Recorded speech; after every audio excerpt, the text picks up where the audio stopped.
Charles le Chauve, capitulaire de Cuirzy de 877. Je me propose de lire en parallèle ce texte avec sa traduction en français. Tout d'abord l'introduction du texte en français. Ces chapitres ont été décidés par le glorieux empereur, le seigneur Charles, avec le consentement de ses fidèles, à Cuirzy, lors de l'incarnation du Seigneur 877, soit le 37e de son règne et le 2e de son accession à l'Empire, 18 décalants de juillet, indiction 10. Il traite de ce qu'il précisa lui-même et de ce qu'il fit répondre par ses fidèles. Pour faciliter la compréhension, je donnerai chaque fois d'abord le texte français et ensuite le texte latin. 8. Si, avant notre retour, certains honneurs sont, dans l'intervalle, devenus vacants, considérons ce qu'il en advient. Octo. Si antequam redeamus, aliqui honores interim aperti fuerint, considerandum quid inde agatur. Réponse. Si avant que la faveur divine nous ait permis de retourner, quelque archevêque a trépassé, que l'évêque voisin de son diocèse veille, avec le comte, à son siège, jusqu'à ce que la nouvelle du décès de cet archevêque vienne à notre connaissance. Si antequam iuante domino revertamini, aliquis archiepiscopus defunctus fuerit, vicinus episcopus, ipsius dio Ceseos, cum comite ipsam sedem praevideat, usque dum obitus ipsius archiepiscopi ad vestram notitiam perveniat. Si quelque évêque meurt dans l'intervalle, que l'archevêque députe à son siège, selon les sacrés canons, un visiteur qui, conjointement avec le comte, veille sur cette église pour lui éviter toute déprédation jusqu'à ce que la nouvelle du décès du dit évêque vienne à notre connaissance. Si aliquis episcopus interim obierit, archiepiscopus ipsi sedi visitatorem secundum sacros canones deputet, qui una cum comite ipsiam ecclesiam ne praedetur custodiat, usque dum ipsius episcopi obitus ad vestram notitiam perveniat. Si une abbesse ou un abbé est mort, que l'évêque dans la paroisse duquel est ce monastère garde ce monastère conjointement avec le comte jusqu'à ce que vous ayez pris décision à ce sujet.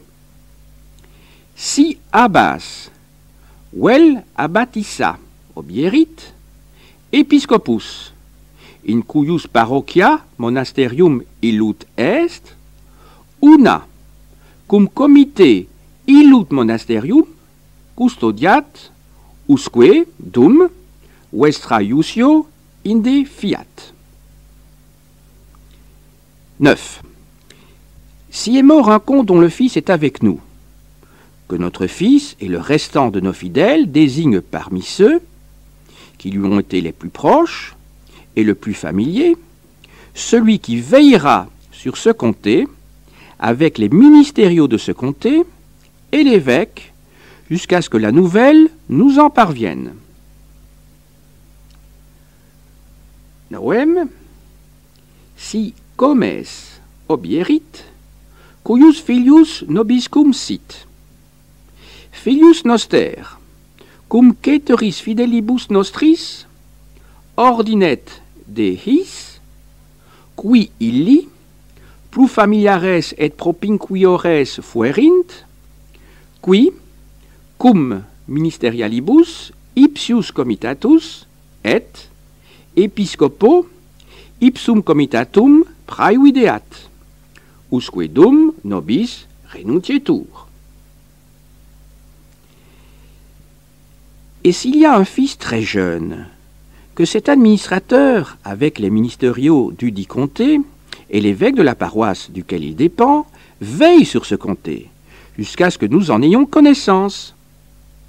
Si autem filium parulum abuerit, isdem cum ministerialibus ipsius comitatus, et episcopo, in cuius parochia consistit, eundem comitatum praevideat, donec ad nostram notitiam perveniat. Et s'il n'y a pas d'enfant, que notre fils, avec le restant de nos fidèles, décide qui veillera sur le comté, avec les ministériaux du comté et l'évêque, jusqu'à ce que nous en ayons décidé. Si vero filium non abuerit, filius noster cum caeteris fidelibus nostris ordinet, qui cum ministerialibus ipsius comitatus, et episcopo ipsum comitatum praevideat, donec iusio nostra inde fiat. Et à ce sujet, que personne ne s'irrite si nous donnons le dit comté à tel qui nous aura agréé, plutôt qu'à tel autre qui, jusque-là, aura veillé sur lui.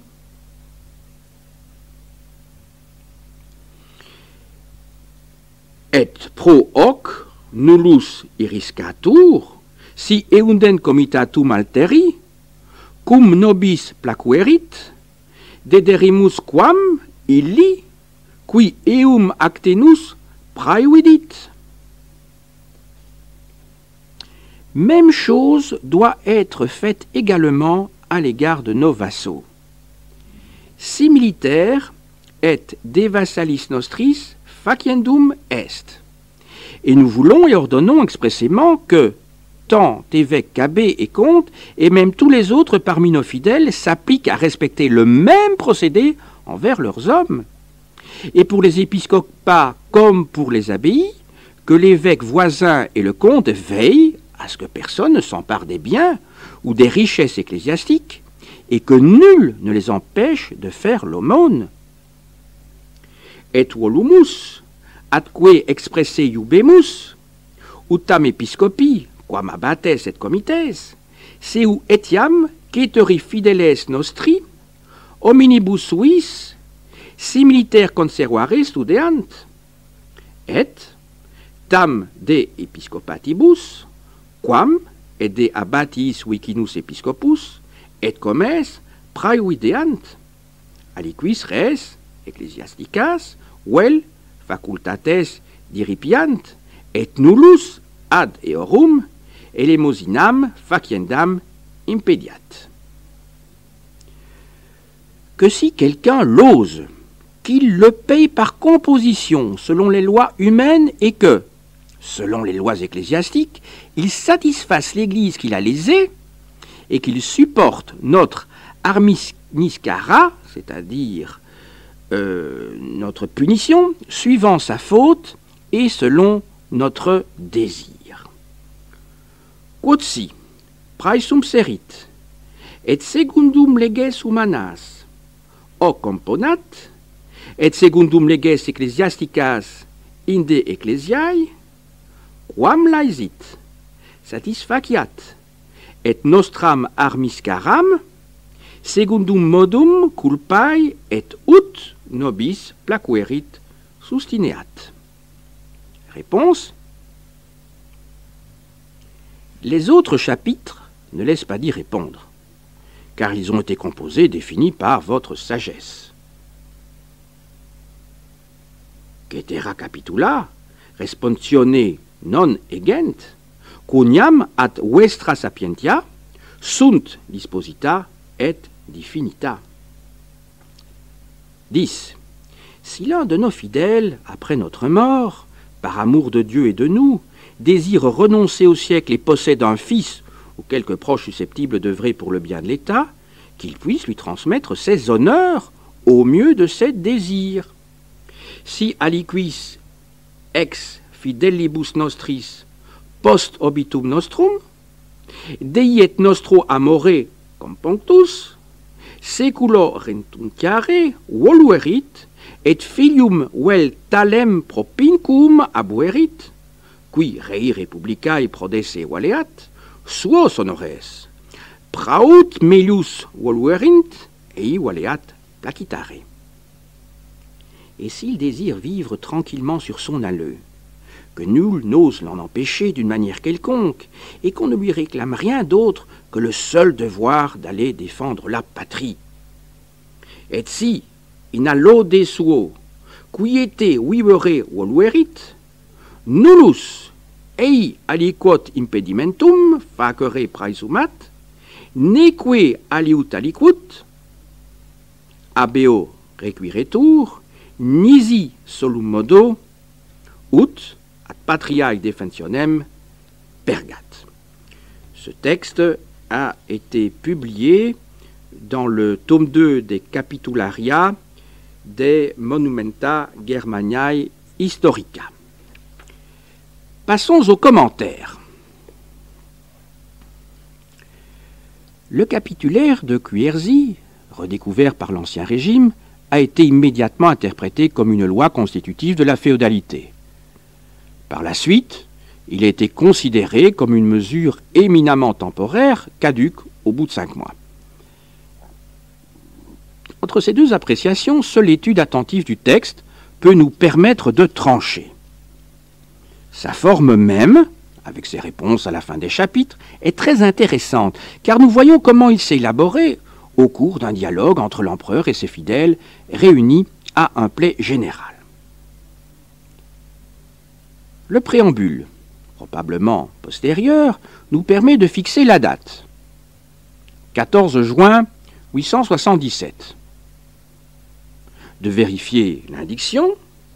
Si on fait le compte, c'est 877 moins 312 divisé par 15, a bien pour reste 10, et de présenter l'auteur, Charles le Chauve, roi depuis le 20 juin 840, souverain de Francie occidentale depuis le traité de Versailles et empereur depuis le 25 décembre 875, grâce au pape Jean VIII et malgré les envies de ses neveux Carloman et Charles le Gros, ou l'intervention militaire de leur père, Louis le Germanique.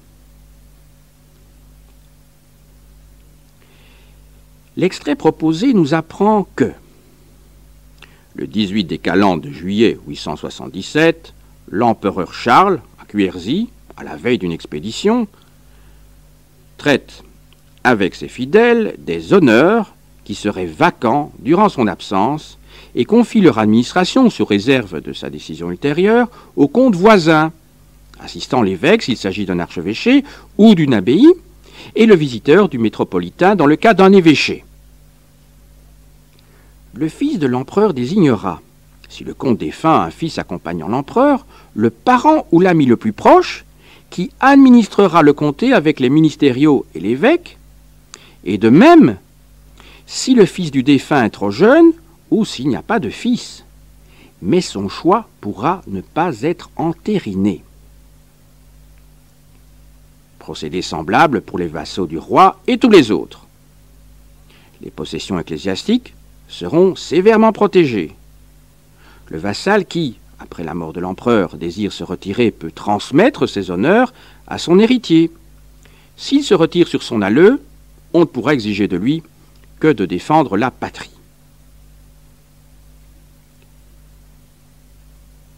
On note les circonstances du capitulaire. Charles est inquiet pour sa santé. A-t-il une pleurésie? Il meurt d'ailleurs 5 mois plus tard, le 6 octobre 877. Mais surtout, il n'a pu obtenir des Normands qu'une trêve, payée fort cher, tribut de 5000 livres, le 7 mai 877.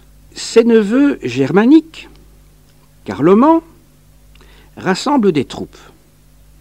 Son fils, Louis le Bègue, intrigue dans son royaume d'Aquitaine.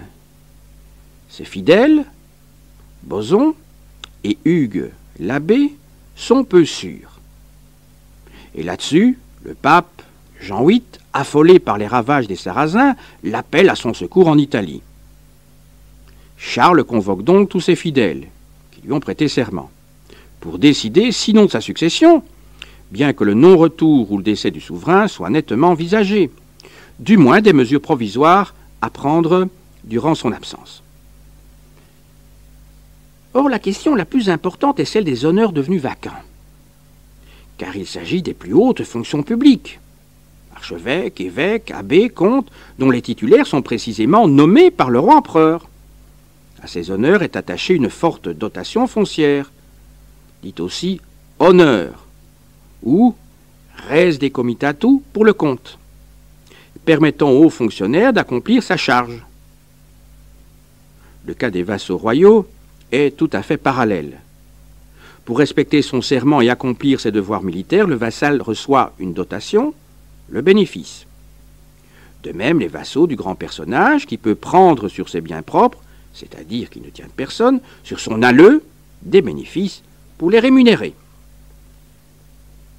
Quand un vassal de l'empereur devient comte, il a donc généralement, tout d'abord, un bénéfice, qui est la contrepartie de sa vassalité, ensuite un honneur pour exercer sa tâche, enfin un alleu, bien familial librement transmissible. Un évêque ou abbé, outre ses alleux éventuels, a à sa disposition les biens de son Église. Mais il y a une différence d'ordre canonique. L'Église ne mourant jamais, il n'y a en principe pas de succession. Les évêques n'ont pas de descendance légitime une fois qu'ils sont sacrés. Donc seuls leurs alleux peuvent aller à leurs enfants. Les abbés laïcs ne peuvent pas, en droit, disposer à titre définitif de leurs abbayes. À l'égard des comtes ou vassaux, qui très généralement des enfants, le droit est également strict. Dès que cesse la charge ou la vassalité, par mort ou par mutation, la dotation est enlevée. Les propres passent, sauf confiscation des biens des traîtres, ou conquête, aux descendants. Le pouvoir royal a cependant, dans certains cas, intérêt à laisser la succession complète. Et, d'autre part, le grand personnage a une fâcheuse tendance à considérer les trois sortes de biens dont il dispose comme des propres, donc transmissibles. C'est donc dans ce double contexte immédiat de l'an 877 et général, honneur, bénéfice, alleux, que ce document doit être replacé. Les décisions proposées ou approuvées par le Play visent à établir pour les grandes charges un intérim provisoire qui sera confié soit au supérieur hiérarchique, quand il existe, évêque pour l'abbé, métropolitain pour l'évêque, héritier du trône, soit aux collègues ou subordonnés directs qui, comme chez les missies, sont laïcs ecclésiastiques, soit partiellement aux proches, avec réserve éventuelle pour l'héritier. Le premier paragraphe, donc le paragraphe appelé 8, ne comporte guère qu'une réponse des fidèles. Rappelons que le Play est compétent sur ces questions religieuses, mais les canons semblent respectés. Visite du métropolitain auprès de ses suffragants, suffragants intérimaires du métropolitain, abbesses et abbés dépendants de l'évêque diocésain. De même, les peines promises, à la fin du paragraphe 9, à ceux nombreux qui osent toucher aux biens d'église, lesquels servent à un service public, l'aumône, l'hébergement, sont spirituels autant que temporels, imposition, remboursement, armiscara. Le second paragraphe, donc celui qui est appelé 9, est très important. Les fidèles l'entérinent sans discussion, ce qui prouve soit que l'empereur parle en maître, soit qu'il est allé au-devant de leurs vœux, pour rassurer ceux qui partiraient avec lui, ou même ceux qui resteraient ou craindraient les agissements de l'héritier, Louis le Bègue, Notons d'ailleurs que l'hérédité n'est pas un droit, et en particulier quand il n'y a pas de fils, fille ou lignage, ne sont pas évoqués. Il y a simplement réserve jusqu'au retour et à la décision de l'empereur pour éviter les usurpations ou les attributions hâtives. L'important est que du comté et des honneurs, on passe aux vassaux royaux, donc au cas des bénéfices, ce qui prouve que, à l'époque, la confusion est courante, et aux arrière-vassaux. Généralisation remarquable que Marc Bloch a considérée, au-delà de la simple mesure d'occasion, comme une égalité dans le privilège, qui glissait de haut en bas et devait demeurer l'un des principes les plus féconds de la coutume féodale. Le troisième paragraphe vise à régler une succession. La mort du seigneur délie le fidèle, qui peut vouloir renoncer au siècle, c'est-à-dire à ses charges, ses honneurs, donc pas forcément dans un couvent. S'il a résigné ses bénéfices et ses honneurs, il n'a plus à assurer de service ni de charge. Sur son alleu, il ne doit donc plus rien, sinon défendre son pays, autrement dit obéir au souverain, qui n'est plus son suzerain ni son seigneur, dans une guerre défensive, contre l'envahisseur germanique par exemple. Maintenant, peut-il désigner son successeur? L'avantage serait d'assurer la continuité dans le pouvoir local. Éviter aussi des révoltes des héritiers frustrés. Peut-être aussi l'assurance pour les partisans de Charles que Louis le Bègue ne se vengera pas sur eux, sitôt son père mort. Mais il est à noter que le texte latin parle de placitare, c'est-à-dire probablement présenter son successeur devant le play, qui décidera. Là encore, rien de définitif. En somme, Charles souligne son droit à disposer en dernier ressort des charges ecclésiastiques ou temporelles et des dotations foncières qui y sont attachées.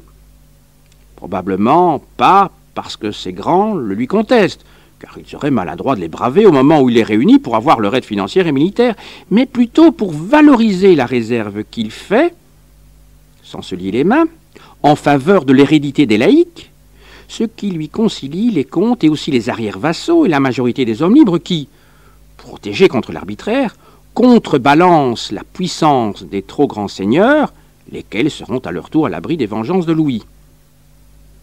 Le capitulaire de Cuirzy n'est donc une étape, allant certes dans le sens de l'évolution, qui fait du bien temporaire ou viager, rémunération d'un service ou d'une charge, un bien héréditaire dont la contrepartie, serment et service, n'est plus qu'accessoire, mais il est abusif de le considérer comme l'acte de naissance.